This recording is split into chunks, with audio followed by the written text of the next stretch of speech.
Fabulous. So thank you so much, Gill, joining me today. And Gill recently completed the trauma-informed CPD with myself for coaches on how to be trauma-informed in our work.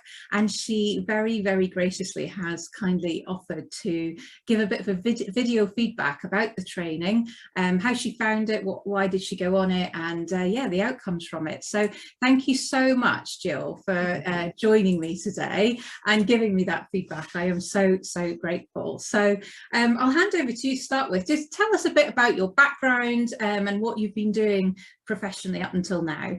Okay, so my background's in mental health. I am a mental health nurse. I've been qualified for, wow, just over 30 years, so qualified a long time. Around about 2014, I decided that I wanted to do something else, still related to obviously caring for people, but just something else, and I wasn't sure what that was.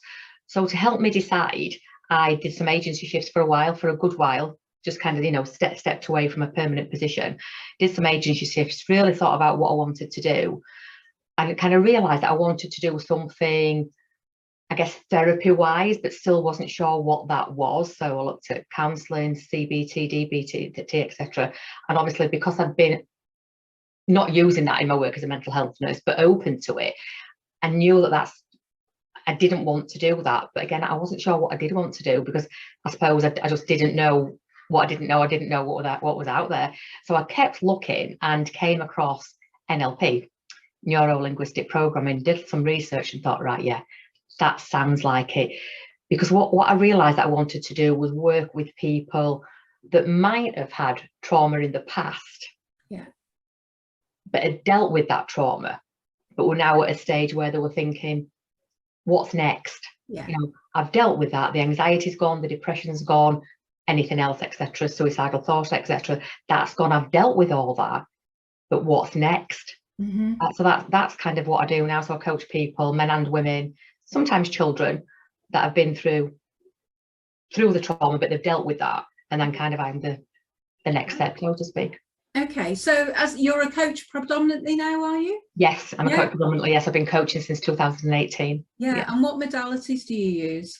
So I use NLP, that's neuro-linguistic programming, timeline therapy. Timeline therapy is excellent. It's a way of kind of going back to the past, but rather than focusing on what happened in the past, it's learning from it to help us move forward. And then I'm also an hypnotherapist as well. Okay, great. So you are using that unconscious stuff as well as the what I call the straight coaching. Yeah. Okay, great. So when did you decide to take a trauma-informed approach, and what would that get for you? Why did you decide to do that? I've been thinking for a long time, probably a good year or 18 months into my coaching, that I realised that people that were coming to me to see me did have maybe some trauma that was still there. Maybe it was unresolved. Mm-hmm. Or even I could tell that there was something maybe going off that maybe they weren't even sure of. Mm. And I was always mindful, and I'm always mindful now, to say to my clients that although I'm a mental health nurse, that's not how I'm working with you now. That's a separate thing. That's what I do in my day job when I still do it, but this is a coaching approach. But I realised that I needed something to, I guess, keep me online and keep me focused on coaching.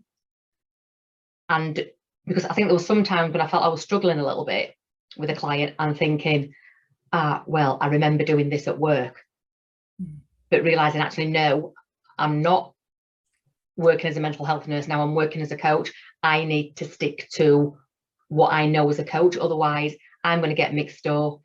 Maybe my client's not ready for this. Yeah. And then also I started to think, if I'm thinking that I need to use the stuff that I've learned as a mental health nurse, then should I be working with this client? Should I not be referring them on? Yeah. So that was obviously on your radar then. So how did you come across the CPD? So I'm a member of the Association for NLP. I've only kind of joined that quite recently.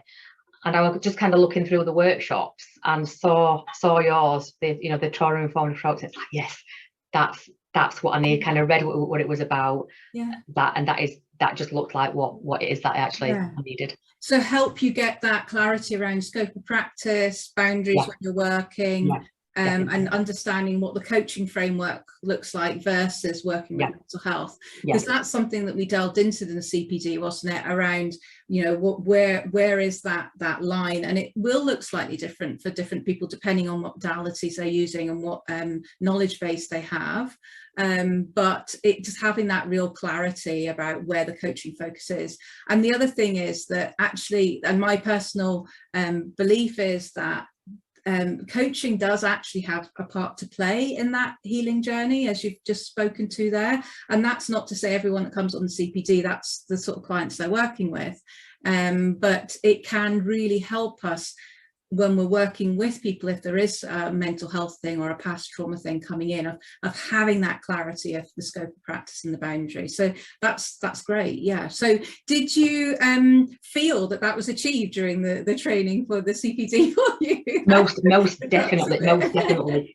Even at the end of day one, but definitely at the end of day two, I felt much more confident as a practitioner, and even more confident on actually, I guess, not leaving the mental health behind, but being a mental health nurse isn't something I want to do forever. It is something that I eventually kind of want to do less and less of and focus more on my coaching.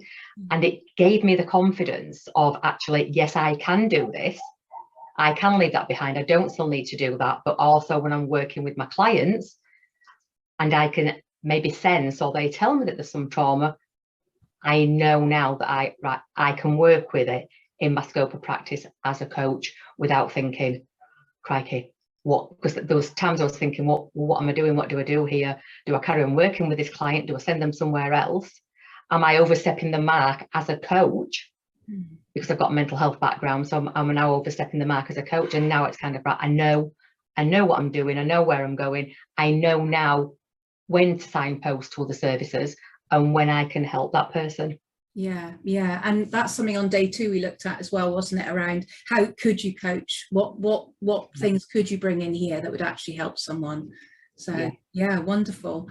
So it's great that the things that you set out to get from the CPT it gave you. Was there any other insights that you had, or is there a big insight that sort of stands out to you now that you finished it and there's been a bit of time between finishing the training and now?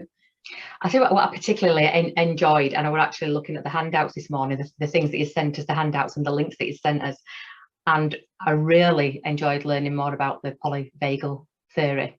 And I know you mentioned the integral eye movement therapy as well, and that's something I've looked at over the past couple of days and looking at possibly doing a course there. But I think everything just made me feel more confident as a coach, and I guess realise, yes, I am on the right track. I am doing the right thing for me by being a coach. But definitely the polyvagal theory stuff was just amazing. Yeah, it really just opens up so much, that I think, not just understanding our clients, but how we all interact together, and also ourselves having that greater awareness of our own responses that come as well. And I mean, one of the things I really want to get people to get from the CPD is that it's not just one of these academic head-based CPDs where you come along and you learn a bunch of stuff and then we go back to work and nothing, you know, it's a tool that might be there, but it doesn't really get embedded into practice at all. Have you had any insights of how you're going to embed it into your work?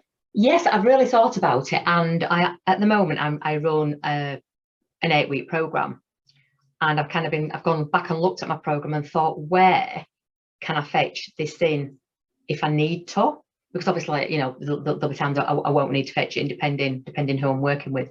But I can see already there's past clients where this would have been really useful, you know, with hindsight and looking back, and probably at that time thinking, I know something's happening here, but I'm not sure what to do, again, because of overstepping that mark, overstepping that boundary as a coach and having a past background in mental health.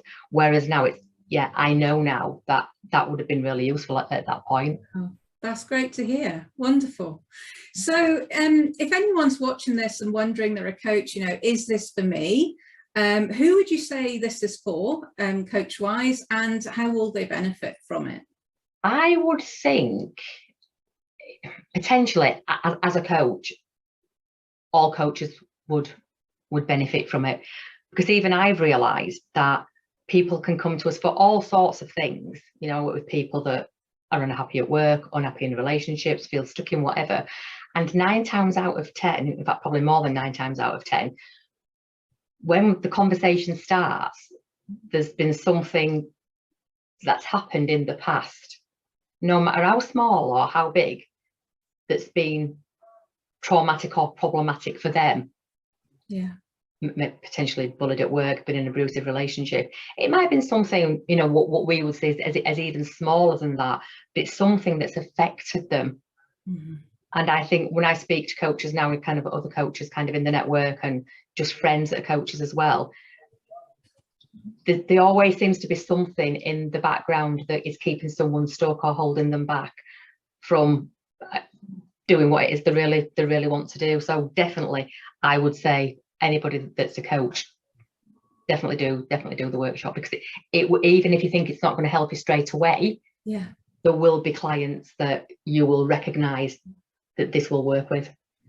Yeah, absolutely. And that, yeah, something that I beat my drum about, that, you know, trauma isn't such a thing that only happens to a certain proportion of people.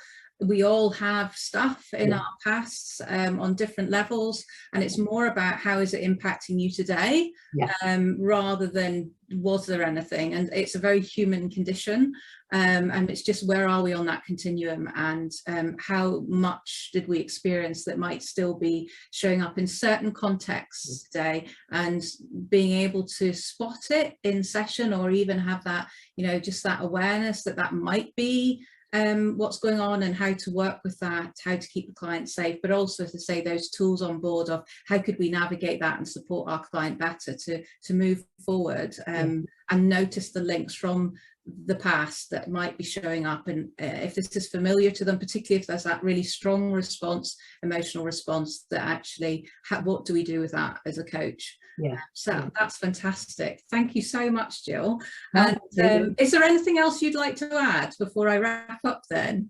I just kind of think that definitely, and I know I've said it before, but definitely as a coach, I feel much more confident now of going into any session, and when something pops up, thinking, right, I can deal with this. It's just giving that increased confidence. Amazing. Definitely. Thank you so much. Well, thank you. That's wonderful. I really appreciate it, and thank you for taking the time to feed back to me. So if anyone is interested in finding more about being trauma informed as a coach, you can get in touch with me through LinkedIn or on my website, amethystcoaching.co.uk. So thank you, Gill, and I hope to stay in touch and hear how things progress with you within your coaching practice. It was lovely to meet you and work with you. Thank you. Thank you. Thank you.